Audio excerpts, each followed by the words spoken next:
More than 300 people move to Dallas every single day. It's a great place for business, family, entertainment, sports, you name it. But not everything about Dallas is great. So in this video, I'll give you all the pros and cons you need to know to make the decision, is Dallas the right place for you? My name is Michael. I own a local real estate brokerage here in the Dallas area. And if you're looking to make a move here, whether it's next week or next year, I'd love to connect. I've helped every one of these yellow dots find their little piece of Texas, and I'd love to help you too. Just call, text, or shoot me an email. All that info is in the description below. So first up, we're actually starting with some neutrals. These are neither pros nor cons, but things that are important for you to know. The first one is politics. You probably know Texas is a red state, but did you know Dallas is actually a blue county? Actually, pretty much all major cities in Texas are blue. Just look at our trusty map here. You can see the majority of the state is red, but we have Dallas is blue, Houston, Austin, San Antonio. Of course, a lot of the border cities are blue. That's due to immigration policies, obviously. But the point is, there is room for you here, regardless of which political party you align yourself with. So don't believe all those people you're arguing with on Facebook.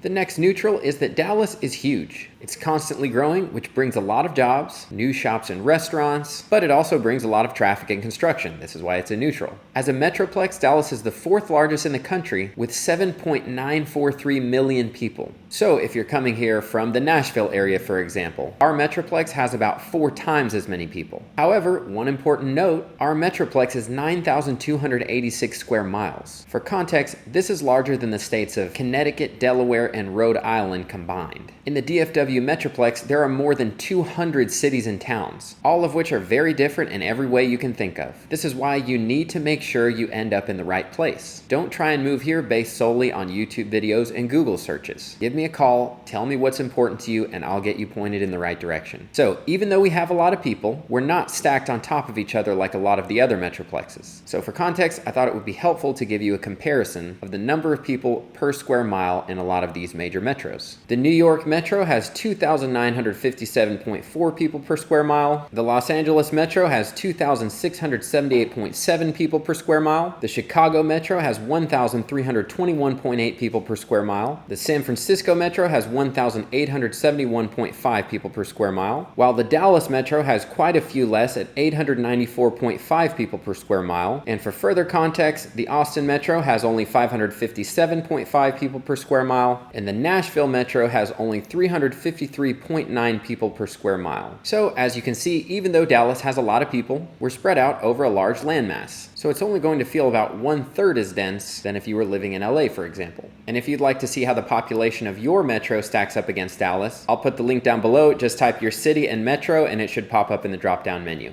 Okay, that's the neutrals. Let's move on to the pros. The number one pro is obviously jobs. We have job opportunities for just about every industry you can think of. Did you know the state of Texas is actually the 10th largest economy in the world? It's also the leading destination for companies relocating from other states. A big part of why it's so business friendly is we have no personal and no corporate income tax. Dallas-Fort Worth is actually ranked the number 2 metro in the country for creating net new jobs, second only to New York City. And keep in mind, New York City has almost 20 million people, whereas Dallas has just under 8 million. So as you can see here, for 20 million people in the New York metro, you had 288,000 net new jobs created.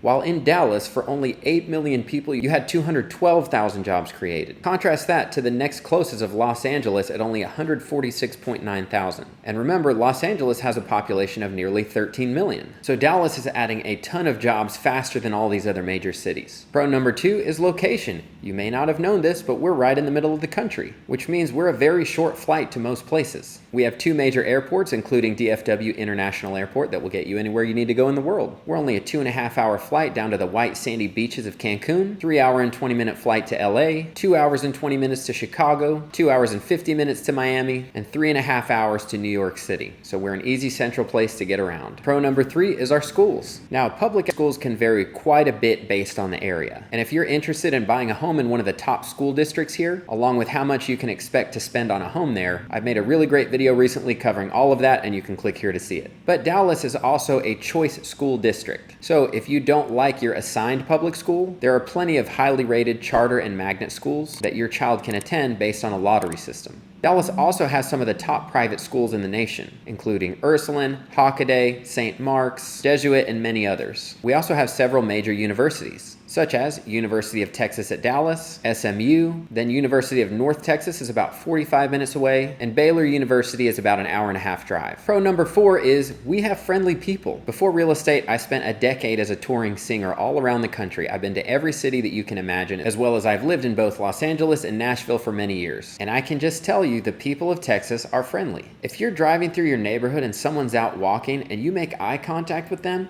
they're gonna smile and wave. So if you don't like being waved at, Texas might not be the place for you. A lot of waving is happening here in Dallas. People will acknowledge your existence. They say please and thank you. They'll wait to hold the door open for you. And by my best estimates, drivers here honk at each other about 1/19 of the time that they do in New York City. Pro number 5 is no state income tax, and that one is just self-explanatory. No tax. Pro number 6 is it's a low cost of living compared to other major metros, specifically the real estate prices. I actually just did a video comparing cost of living in Dallas versus other major metros such as New York, Los Angeles, Chicago, and Dallas is very affordable compared to all of them. But more specifically, you may be surprised to find just how affordable our real estate is versus all these other metros. So if you want to learn more about all that, click the link to this video. Pro number 7 is diversity. According to a study done by Wallet Hub, which I will link down below as well, they compared more than 500 cities, and Dallas ranked number 9 in overall diversity, as well as Arlington, a city here in Dallas County, ranked number 5. So again, if you'd like to learn more about that, link will be down below. Pro number 8 is we have tons of entertainment. The DFW area has 7 pro sports teams, including of course the Cowboys, the Stars, the Mavs, FC Dallas. We also have a ton of live music venues, musical theaters, symphony centers, world-class shopping centers, and over 36 entertainment districts. And if you'd like to learn more about each of those entertainment districts, there's a great article that I'll link down below as well. Pro number 9 is we have the Whataburger with cheese, and you may be surprised to find out you can actually substitute your drink for a chocolate shake at no extra cost. So those are the pros, and if you're considering a move to Dallas and aren't sure where to start, you should check out this playlist where I'm covering a lot of different neighborhoods in the area in greater detail, as well as I do drive-through videos so you can see what the neighborhoods actually feel like. Now moving on to the cons. Con number 1 for me is the weather. We have a tornado season, and although tornadoes rarely actually hit the city areas, we do get quite a bit of hail. Although I will say, my wife and I usually park outside. Our cars have been hailed on a lot, and the hail has never been big enough to do any damage, either to our cars or our roof. So it's bad, but not that bad. Aside from that, it gets very hot in the summer, but also very humid. Last year we had 47 days that were over 100 degrees. But I should also say this weather isn't really unique to Texas. Like I said, I used to live in Nashville and the weather there was pretty similar. In fact, whatever the weather was like in Dallas, a few days later it would hit the same in Nashville. The difference is in Dallas it's like 105 and humid, and in Nashville it's like 95 and humid. But both of those feel pretty similar when you're standing in them. They're both pretty miserable. So it's a con, but it's a con that you're gonna get living in any of the southern states really. And if you're moving here from somewhere like Phoenix, think dry sauna versus wet sauna. It's a totally different type of heat. You'll start sweating a lot faster here, even though the temperatures here don't get nearly as hot as they do over in Phoenix. Also, your hair will get more frizzy. But it's actually a plus for me to have thunderstorms. I love laying around on a Sunday afternoon when it's raining and just listening to the thunder. It's actually something that I missed a lot when I lived in LA because you guys don't get thunderstorms there. Con number 2, we have high property taxes. This is how our cities pay for things. Instead of hitting us with a state income tax, they tax our properties. Here in Dallas, you'll likely be somewhere around a 2% property tax, but it can vary greatly because it's a combination of city, county, school district, hospital, and any special assessments that may be in your county. So there are a number of factors depending on where specifically you're buying. But the homestead exemption is a huge help for property taxes. If the home you live in is your primary residence, then you qualify for a homestead exemption. As a quick example, if your home is assessed for $400,000 in Dallas, you could expect to have a tax burden of about $10,000.